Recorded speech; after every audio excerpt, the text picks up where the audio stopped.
Nice academy کے plate form سے خوش آمدید۔ آج ہم اردو گرامر کریں گے جو مختلف ٹیسٹ وغیرہ میں جو ریگولر یوز ہوتے ہیں۔ اردو زبان کے چند اہم واقعات اور تعریفات ہم کریں گے۔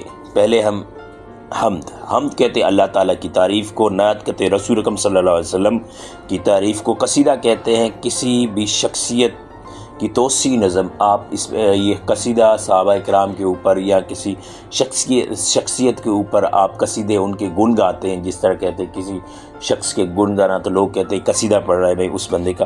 مثنوی کہتے ہیں چھوٹی بہر کی نظم جس کے ہر شعر کے 2 مصرے ہم قافیہ اور ہر شعر کا قافیہ الگ ہو۔ اور مرثیہ کہتے ہیں کسی کی موت کے اوپر جو شاعری کی جاتی ہے، غمزدہ شاعری ہوتی ہے، اس کو ہم مرثیہ کہتے ہیں۔ آگے چلتے ہیں۔ غزل عورتوں کی شاعری، عشق و جمال کی جس میں باتیں ہوتی ہیں، آپ اس کو غزل کہہ سکتے ہیں۔ نظم ایک ہی مضمون والی مربوط شاعری ہوتی ہے جس کو ہم نظم کہتے ہیں۔ قطعہ بغیر مطالعے کے 2 یا 2 سے زیادہ اشعار جس میں ایک ہی مضمون کا تسلسل ہو۔ رباعی کہتے ہیں 4 مصروں کی نظم کو جس کا پہلا اور دوسرا مصرع ہم قافیہ ہوتا ہے۔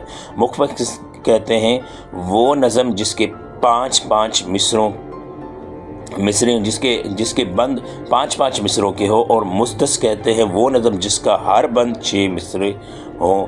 اور داستان کہتے ہیں کہانی، قدیم کہانی ہوتی ہے اس کو داستان کہتے ہیں۔ ناول کہتے ہیں مسلسل طویل قصہ جس میں انسانی زندگی، اور افسانہ کہتے ہیں مختصر سی کہانی۔ ڈرامہ کہتے ہیں کسی کہانی جس کو اسٹیج پر ادا کیا گیا ہو۔ یہ کہتے ہیں ہلکا پھلکا مضمون جس کی زندگی کسی مضمون کو لکھا جائے۔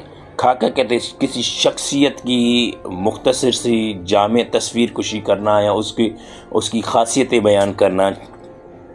مضمون کہتے ہیں کسی طویل موضوع پر خیالات اور محسوسات ہو تو آپ اس کو مضمون کہہ سکتے ہیں۔ آپ بیتی ہوتی ہے کہ وہ انسان خود اپنے بارے میں جو لکھتا ہے، خود نوشت سوانح عمری جس کو کہتے ہیں، وہ خود بندہ لکھے اپنے بارے میں، وہ آپ بیتی کہتی ہے۔ سفر نامہ کہتے ہیں سفری واقعات کو۔ مکتوب نگاری خط لکھنا، کتاب لکھنا، یہ سارے مکتوب نگاری۔ اور سوانح عمری کہتے ہیں کسی عام یا نہ لکھنا، کوئی اور شخص آپ کے بارے میں لکھے۔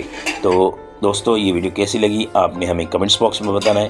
اگلی ویڈیو میں ہم مزید اردو گرامر کے بارے میں سیکھیں گے۔ بہت شکریہ۔